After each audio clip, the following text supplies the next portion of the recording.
sorghum, rye, all grasses. And the metamorphizer will work on all of them. I'm always a man with an open mind.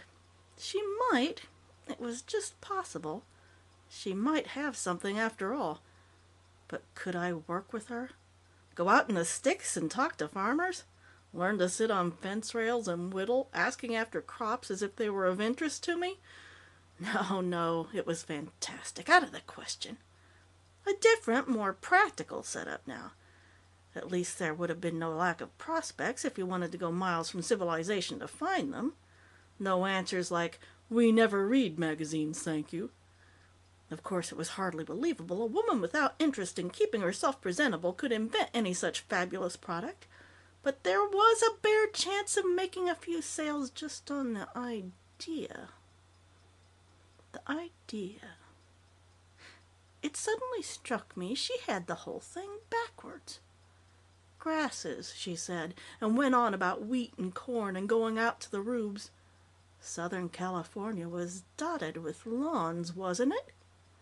Why rush around to the hinterland when there was a big territory next door? And undoubtedly a better one. "Revive your old, tired lawn," I improvised. "No manures, fuss, cuss, or muss. One shot of Francis's amazing discovery, and your lawn springs to new life." "Lawns? Nonsense!" she snorted, rudely, I thought. "Do you think I've spent years in order to satisfy suburban vanity? Lawns, indeed!" "Lawns, indeed, Miss Francis," I retorted with some spirit. "I'm a salesman, and I know something about marketing a product. Yours should be sold to householders for their lawns." Should it? Well, I say it shouldn't. Listen to me. There are two ways of making a discovery. One is to cut off a cat's hind leg. The discovery is then made that a cat with one leg cut off has 3 legs. Ha! The other way is to find out your need and then search for a method of filling it. My work is with plants. I don't take a daisy and see if I can make it produce a red and black petaled monstrosity. If I did, I'd be a fashionable horticulturist, delighted to encourage imbeciles to grow grass in a desert. My method is the second one. I want no more backward countries, no more famines in India or China, no more dust bowls, no more wars, depressions, hungry children. For this, I produce the metamorphizer, to make not 2 blades of grass grow where one sprouted before, but whole fields flourish where only rocks and sand piles lay. No, Wiener, it won't do. I can't trade in my vision as a down payment on a means to encourage a waste of ground, seed, and water. You may think I lost such rights when I thought up the name metamorphizer to appeal on the popular level, but there's a difference.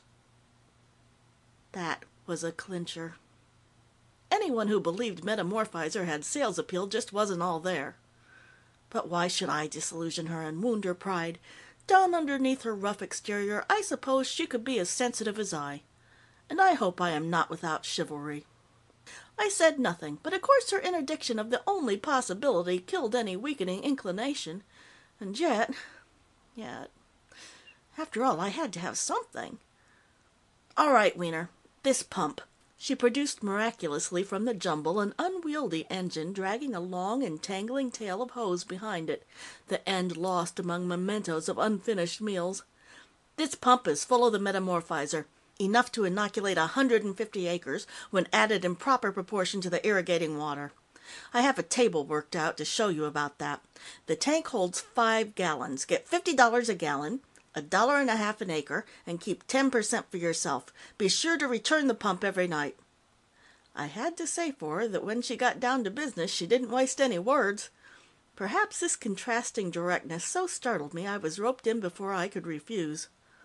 On the other hand, of course, I would be helping out someone who needed my assistance badly, since she couldn't, with all the obvious factors against her, be having a very easy time. Sometimes it is advisable to temper business judgment with kindness. Her first offer was ridiculous in its assumption that a salesman's talent, skill, and effort were worth only a miserable 10%, as though I were a literary agent with something a cinch to sell. I began to feel more at home as we ironed out the details, and I brought the knowledge acquired with much hard work and painful experience into the bargaining. 50% I wanted, and 50% I finally got by demanding 75. She became as interested in the contest as she had been before in benefits to humanity, and I perceived a keen mind under all her eccentricity. I can't truthfully say I got to like her, but I reconciled myself and eventually was on my way with the pump. A trifling weight to Miss Frances, judging by the way she handled it, but uncomfortably heavy to me, strapped to my back, and 10 feet of recalcitrant hose coiled around my shoulder. She turned her imperious eyes on me again, and repeated for the 4th or 5th time the instructions for applying, as though I were less intelligent than she. I went out through the barren living room and took a backward glance at the scaling stucco walls of the apartment house, shaking my head.